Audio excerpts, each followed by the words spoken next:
in-state tuition to Dream Act students. Let's start with Mrs. Jones.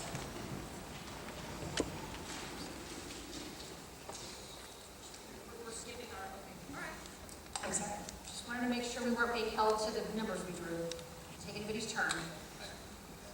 We go back to the numbers, right? Everybody Yeah, so licenses and in-state tuition for Dreamers.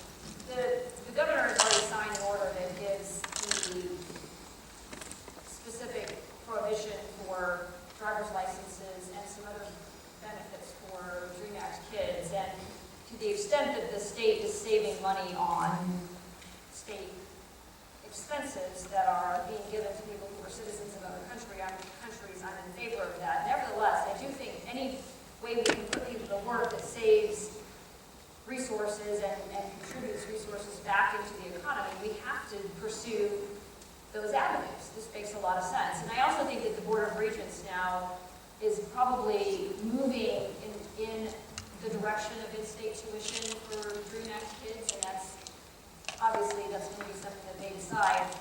The Constitution is pretty specific on what we do with tuition in our state universities, and we probably are out of balance with that at the moment. But as governor, I think the thing to do is to look at how do you use the resources of the state? What are the expenses that you have to meet? What are the ways to increase the revenue? And then look at that in terms of the people who are being put into the market who have the potential to earn to contribute back to the state's economy. And to the extent that you can do that, you have to go to the things that are accretive to the state. Mr. Riggers.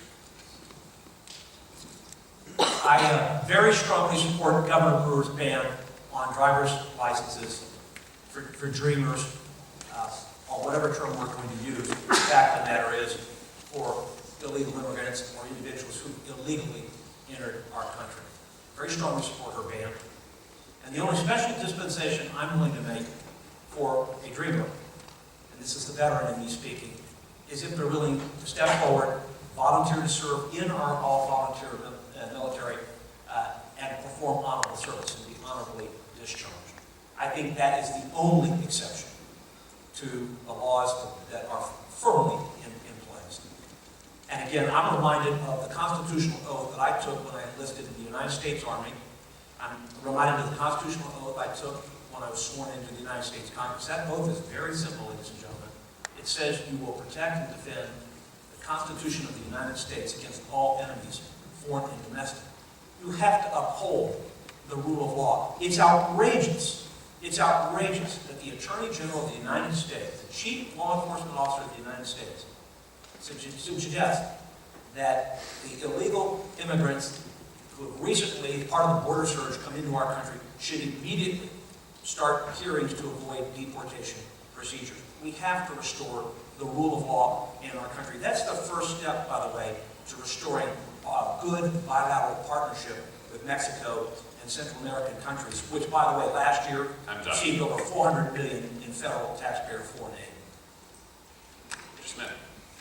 I've long advocated for fixing the system. Our system is broken. It's broken from top to bottom. And the status quo simply is not acceptable because Arizona hurts.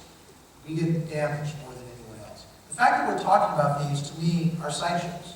And it's like going to a restaurant, and you know, when you go to a restaurant, they bring out the bread, and that sort of keep you happy till the main course comes. Well, in this situation, things like driver's license are the bread. They keep bringing us the bread. And I think we're being fed bread, nothing more, and the main course is never coming. I'm for the main course. If we fix the system, we don't get these questions. Because we'll have a system where this is the rule of law. We'll have a system that functions. We'll have a system where these issues will be decided. And so I have long stated I support maintaining the status quo because I think it's a distraction from the main course. And the main course is to fix a system that's broken. A system that has a hard time maintaining the rule of law, and a system that if we can bring it and bring order at the border, if we can remove the chaos of immigration, all these issues will bring people into the system. We will allow the opportunities that everyone who lives within the bounds of the rule of law should have, and we don't have that right now, and I'm not willing to be sidetracked or distracted simply for things that will give us a short-term buzz or a short-term satisfaction and give up the main course. Thomas.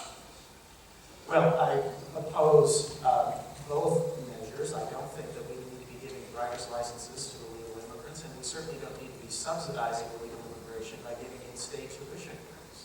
That's just madness. We are effectively and implicitly allowing the rule of law to be undermined when we do that. And it's costing us money to boot, so there's a double insult, a double threat to our future and way of life. Here's the bottom line. We're either serious about solving this problem, or we're just going to continue to see our economy and our way of life threatened. And you cannot continue to incentivize illegal immigration. And these are basically forms of amnesty. We had a mass amnesty 30 years ago. And not only did it not work, we're now being asked to give another generation an amnesty. And I guarantee you, if we do it now, we will be asked to do it 20, 30 years from now. And at some point, our nation loses its integrity. And at some point, just as a practical economic matter, we will go down. It is a hard truth, but it is a truth. We cannot feed the world. There are limits to our generosity. And the laws set by our elected representatives or by the people determine the limits of our generosity. And at that limit, I say we must enforce the law. No incentives, no excuses. The law is the law. I will support driver's licenses and in-state tuition for anyone who is present in our state and country legally. And if you look at the President's program, it clearly states in the materials online, and I'm sure in printed form, that this is part of a deferred deportation program, which I think is just being cruel to people. Instead of that, we should be addressing the problem straightforward, coming up with a mechanism, as I mentioned earlier, of allowing people to get square with the law. That's not amnesty, and it's not cut in front of the line, but it is get square with the law, pay fines and penalties or whatever is deemed by the court system to be appropriate. And then once you are present legally in the country, you can get driver's licenses, you can get in-state tuition if you've lived here the requisite amount of time, and enjoy all of the responsibilities and the rights of being in this country legally. But until we address the presence legal in the country, I don't think you can grant those privileges, but I would support in-state tuition and driver's license for anyone that's here legally. Mr. Dixon. I'm supportive of Governor Brewer's executive order that reiterated that legal status was necessary for any public benefit. I believe that it's important, before we address who is already here, we address how they are getting here. I think we hurt ourselves if we don't keep the focus on what we deal with as a border state every day. And I think what's happened most recently in the last several weeks, which is affecting Arizona, even amplifies that today. We are a nation of immigrants, but we are also a nation of laws. Mr. Duvall. It would appear that many of my colleagues here want to make it as hard for these dream kids to succeed as possible in our economy. I take a different view. Yes, I support the repeal of Governor Brewer's prohibition of driver's licenses, and yes, I will immediately, upon election as governor, call a special meeting of the board of regents, a board on which I used to serve, to pursue in-state tuition level. Why? Because these are children who were brought by parents across into our country, and are proving all of the attributes that we want for Americans. They are motivated, they are smart, they are served our country in the military, they are getting good grades. I have volunteers in my campaign, Dream Kids, who take 3 and 4 buses to work, have an extra 2.5 hours to get to and from work. I have Dream Kids that are working on our team that have served in the military, getting good grades in the university, and can't afford to sustain because of the cost of higher education. These are gifted people that are going to be part of our future. And if you understand and accept that the most important thing we need to do is embrace smart, motivated, entrepreneurial talent, we need to ensure that this young talent that's among us has every opportunity to contribute to the growth of our economy and to fully manifest their God-given talents as a part of our community. give people licenses who are here illegally. So one of the few things that I can say Brewer has done right is signing your executive order requiring people simply to be legal so that we know who they are. Otherwise, you're creating a special class of people, which is not only unconstitutional, it's unethical and immoral. To say anecdotally, I've got these people who deserve, in my opinion, your money. I think that's ridiculous. We've got to be across the board, and as a libertarian, I'm always going to see everybody equal.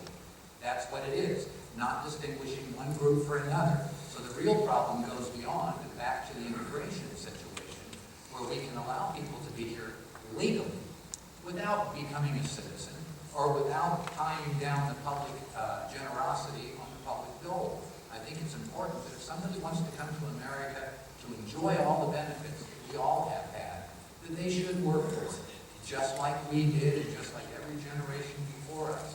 But to give them a special opportunity, it seems very hypocritical, but at the same time, it's also just